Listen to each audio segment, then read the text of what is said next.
আমাদের এই মঞ্চে থেকে লাইভ ডিজে এন্ড 6টা আইটেম ডান্সার তোমাদের সবাই আমন্ত্রিত রইল, তোমরা সবাই চলে আসবে। আমরা লাইট করে দিচ্ছি দাদা। আরে কার মেরেছে? প্লিজ যত ডান্সার আসো সব মঞ্চে আসো। এটাই আমাদের লাস্ট ডান্স। আমাদের প্রশাসনিক ব্যাপারে প্রবলেম আছে, ঠিক আছে? তো এটাই আমাদের লাস্ট ডান্স।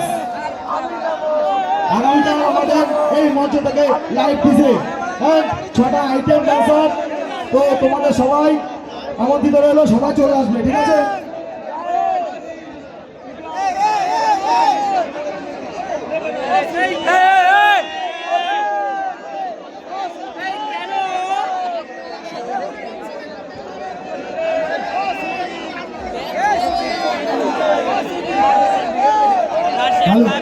তো জাহাজওয়ালার পিকু দাস, তো জাহাজওয়ালার পিকু দাস 20টি টাকা দিয়ে পুরস্কৃত করলো অতিথিকে।